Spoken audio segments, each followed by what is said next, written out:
The 30-year-old from Massachusetts throwing down his challenge to the rest of the field. Look at that lead. It's closing down a bit, though. It's closing. It's cracking a bit. It's closing down a bit. Oh, this is a nail biter. Oh, a little bit too close now. A little bit too close to the end of the race. I think his effort might very well now serve to help his teammate right there, Cruz, in the yellow, the sprinter. Mercury is tired from the chase. Cruz is sitting in the slipstream. McCormick is going to get caught. As we said, you never know what's going to happen. Never know, right. So Cruz's job now is to get in front to try to block the other guy. To try to block the other rider, but now McCormick is going to be absorbed. Watch for another attack in the next 20 seconds. It's called the counterattack. It's like a counterpunch in boxing. As soon as McCormick is caught, there'll be an imperceptible slowing. The job is done. And then someone will see their chance to make an attack. Let's see if it happens. Mercury is going to try, and there it is on the right. That's what we talked about. It's Frankie Andreu, all the way over there on the right. But he can't do it. He doesn't have the strength to get away because Mercury is saying, we don't want this counterattack. We want to keep the speed high so that at least no one will get away like McCormick just did. And maybe one of our sprinters can win. But right now, so far, it depends how he digests the distance. But I'm looking at Cruz. He's sitting pretty. Really pretty. We have about 6 minutes left of this race, if my calculations are right, based on the lap times. We're 12 minutes into this lap. Most laps have been taking about 18 minutes. 6 minutes to go, a pack of about 10 at the front. 10 riders with an Olympic berth in front of them. One of them will go to Sydney. And John, 4 of them right in the front, all from Mercury. Team Mercury. 4 Mercuries. 1, 2, 3 Saturns. 2 Postals. It's a battle of the big teams. Earlier on in the day, we saw the young, the unknown riders. They seem to be taking away the race, to be carrying away a Cinderella story. But now, the real pros have come to the front, shown their strength. There's the counterattacks we started to talk about.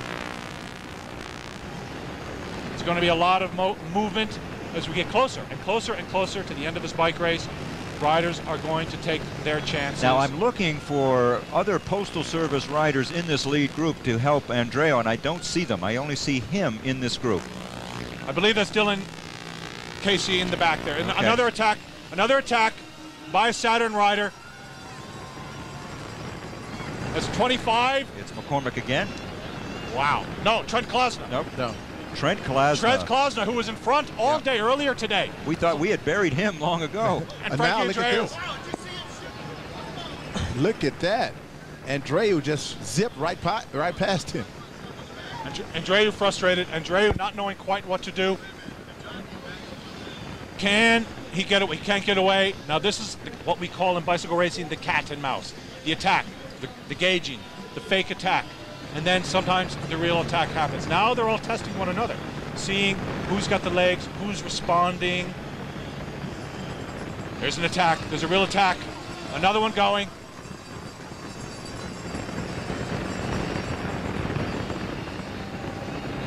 I believe that's Mark McCormick. Mark McCormick, number 23, Mark McCormick. These riders are tired, though. These attacks are not crisp. These attacks are sluggish. These riders are exhausted. It's been a long, heavy day with the rain and the bad roads. But look, he's got a gap. He's out. The McCormick brothers on the hill, obviously out of the saddle, pumping an enormous gear up this hill. McCormick brothers enlivening the last half hour of this bike race. All split up. It's terrible when you're in this position, when you're in these breakaways. It hurts so much.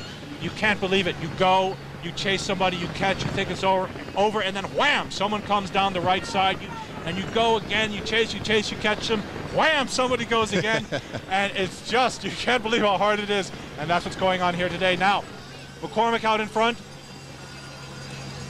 Now, this may be Trent Klasner, actually, John.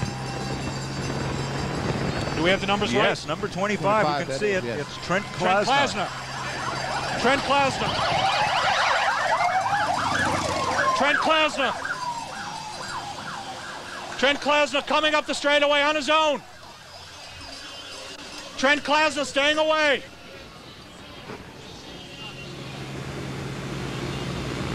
Finish? No.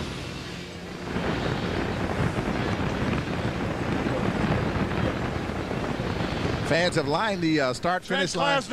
Trent Klasna on his own. We are in the last lap. We are in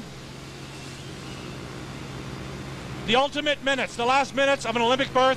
And Klasna, who's been in front all day, who's been showing such incredible strength. He's been caught now, John. He's been caught. He's been caught by a teammate. He's been caught by a Saturn teammate. Who is it? It's Klasna, and it's number 25. Klasna and Mark McCormick. Yep. Two of them in front. That's where we got confused. It was the front rider and the chase rider. Two Saturn riders in front, going for an Olympic berth. Right behind. The Mercury riders have closed it down. The Mercury riders have closed it down.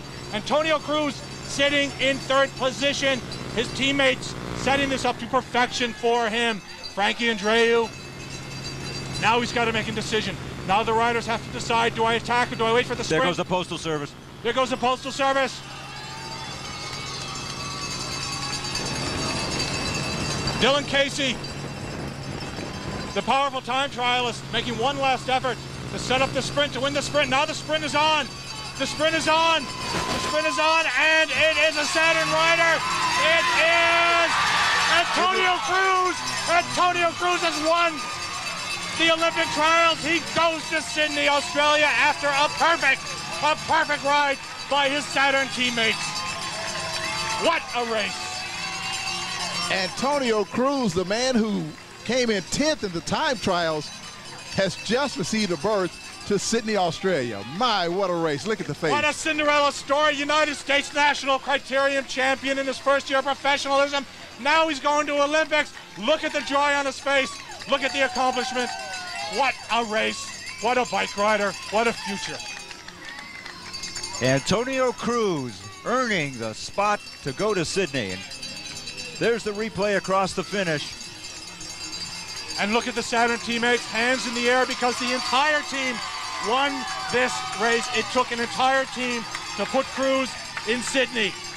And that is professional bike racing. And Cruz certainly played his cards coolly and professionally at the end, letting the others bring him back up into the race for the final sprint. And look at the camaraderie. Look at the teammates. Look at the emotion.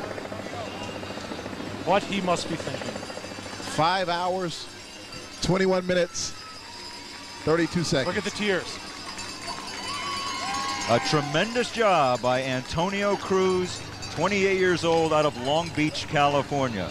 And he will be going to Sydney, Australia to compete in late September in Centennial Parklands with all of the world's best. He'll be joining Lance Armstrong and George Hincapie. And now they've got a sprinter on the team. 5 hours, 21 minutes, 32 seconds for Antonio Cruz. Boy, I tell you, what can you say about that? Look at Team Saturn. Look at the joy. Look at what they've done. Frank McCormick, Mark McCormick, the brothers, they wanted to go into Sydney themselves, but they gave it up for the teammate, and that's what professional bicycle racing is all about. It's a team sport. It's as much of a team sport as football or baseball or soccer. It's a giant aerobic game, and we saw some of the beauty of the game today. It was a beautiful race. It really was. Boy, I tell you what, fans here not really familiar with the sport of racing really got to see an exciting race and a historical race at that.